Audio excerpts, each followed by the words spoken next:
What is up? Happy Monday. I want to talk about 5 things that I would never do as a real estate agent.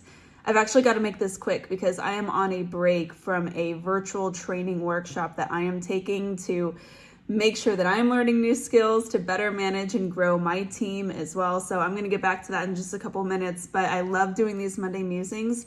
And today I'm really excited for this topic of 5 things that I would never do as a real estate agent. These are things that I have learned after nearly a decade in the business, and really practical pieces of advice that I think any agent can take, learn with, and resonate with. So the first one that I have is kind of like a tactical one when it comes to writing offers. I would never just send in an offer to a listing agent on behalf of my buyer without trying to speak to that listing agent first. This was a really important one for us during the seller frenzy when there were like 10, 20 offers on every property. And the big question is like, how do you help your clients stand out? Communication is a really big one. And that is one of our core values in our team. And also something that my husband, Bryce, is really, really good at. He's really good at communicating written and verbal. And he's really good at negotiating too with the cross agents.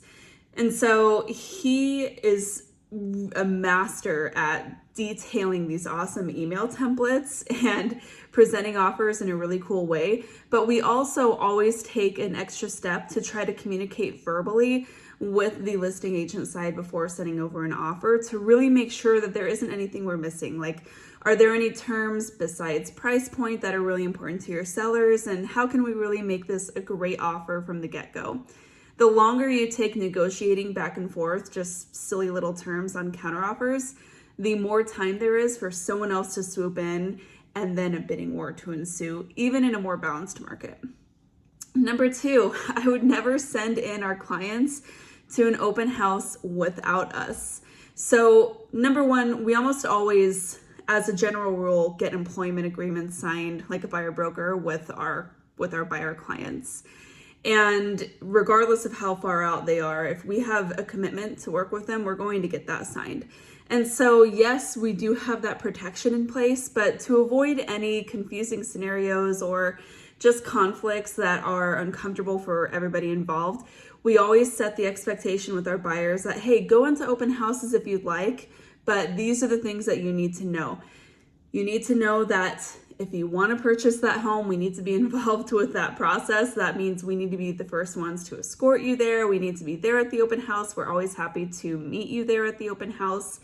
And if we absolutely cannot, then we will send another agent on our team to help you with that showing. Procuring cause really matters, and you just don't want to get into the weeds with people trying to maybe get around those rules, maybe other agents who aren't quite as ethical as we are. I don't know, just saying. The other thing that we do, if there's absolutely no other way to get around it and they're going to go to open houses without us, we always make sure to give them our business card to hand to the other agents. And a lot of times we'll even send an email or call the other agent in advance, letting them know that one of our represented committed clients is going to be walking into their open house without us at that moment, but we were the ones that made that connection first. Then you definitely want that like written paper trail via email or text. Okay, number 3, like I said, I'm trying to zip through these. I would never do the whole, okay, let me know when you're ready. So a lot of times when we're talking to clients, they are earlier on in the process. They're not right now clients. Real estate is not typically a right now decision for people, especially smart people who want to make really well thought out intentional decisions. Heyo.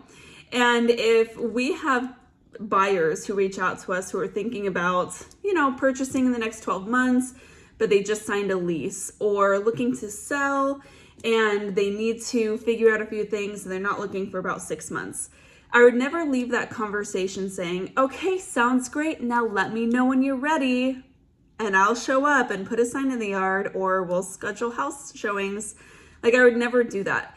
I'm always going to control the plan. I'm always going to be prescribing next steps, and I'm always going to be keeping that line of communication open.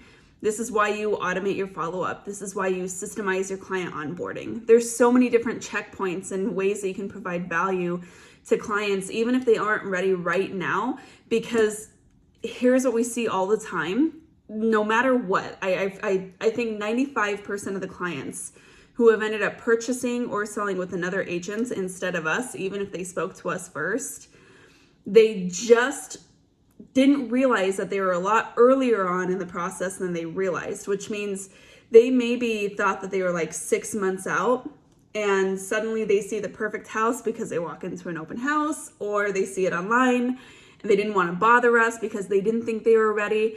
They walk into this house with another agent and fall in love with it, and lo and behold, all the pieces fall into place and they buy it. Oops, sorry, this was just more convenient. We didn't want to bother you because we didn't think we were ready. I never want that to happen, and it's happened to us a couple of times. It happens to all agents at some point, and the more you can be a part of that decision-making process and helping them put that timeline in place, the more likely you are to avoid that, but that requires systems and automations to do that, which is why it's something that I talk about on this channel all the time, and it's also why I created a proprietary coaching process to help real estate agents implement that in their own business through the Market Authority Academy. Okay, number 4, we're already there to number 4.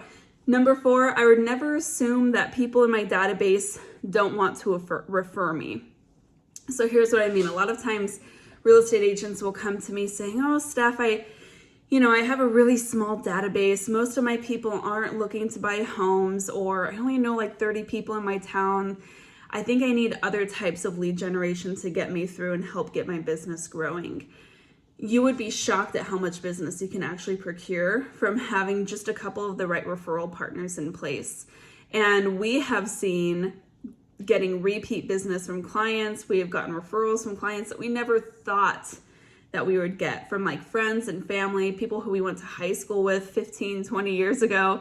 It's always a huge shock when we get those random leads that come in because they either stayed connected with us on social media, or they heard of us being in the business from a friend of a friend, right? So like, just never assume that people in your database wouldn't want to work with you or refer you, but you do have to assume that you will have to train them on how you expect that to happen. So you do have to teach people how to feel empowered to ask for your help. You have to help them understand when they should reach out to you for questions about real estate and what types of advice and actions you might give them. They have to understand how to refer you besides just like mentioning your name in a conversation, right? So you do have to go through a lengthy process, and you always have to keep this up of teaching and reminding your database how to refer you. Because remember, it's not your database's job to remember what you do or go out and advocate for you. It's your job to remind them and give them the tools to do that. Then it's up to them on whether or not they see the value in that, right? Okay, my last one, number 5, I would never go it alone. At every stage in our real estate careers, from starting to today, going on 8-9 years in the business, we've always had mentorship, support, coaching in one form or another. Some of it's been very casual and just making sure that we can lean on the right people to help see us through during different seasons. Some have been tens of thousands of dollars per year coaching that we've paid to get to where we're at. And so that's something that I think is almost just a cost of doing business. There's a lot of things that you're going to have to invest in as a real estate agent, and I'm always going to advocate for coaching and mentorship and investing in that over leads, because as soon as you turn off the spigot, your business stops. But if you understand the skills, like the decision-making skills that you need, and if you're implementing the right systems consistently in your business, leads will always just come. You'll never have to pay for that. And so this comes up because I was talking to a real estate agent recently who was brand new, and she had spent, how it is. She had spent money on getting her licensing and getting everything done with the state and starting up her business, and she wanted to invest in a website. And so she was afraid to invest in coaching because she'd already paid all this other money just to get started.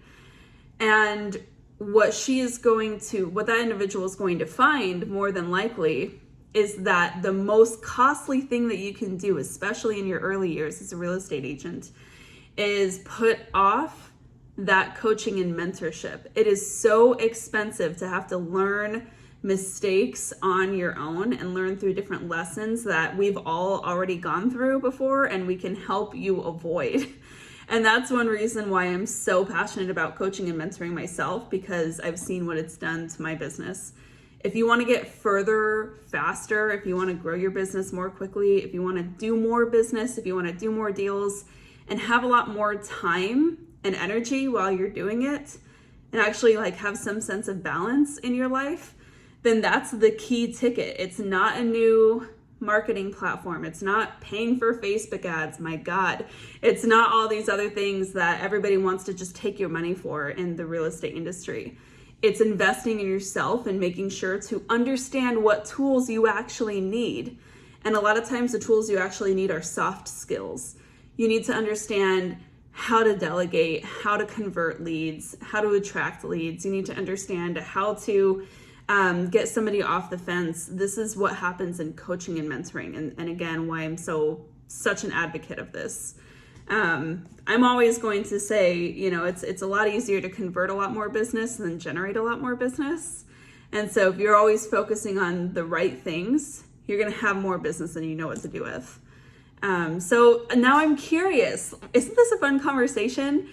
For those of you who might be a little more seasoned or who's been around the block, what is one thing you would never do as a real estate agent? I know there are so many good ones, and obviously this is not touching just on the obvious like ethics and the things that, you know, we would never want to do anyways and really should not do.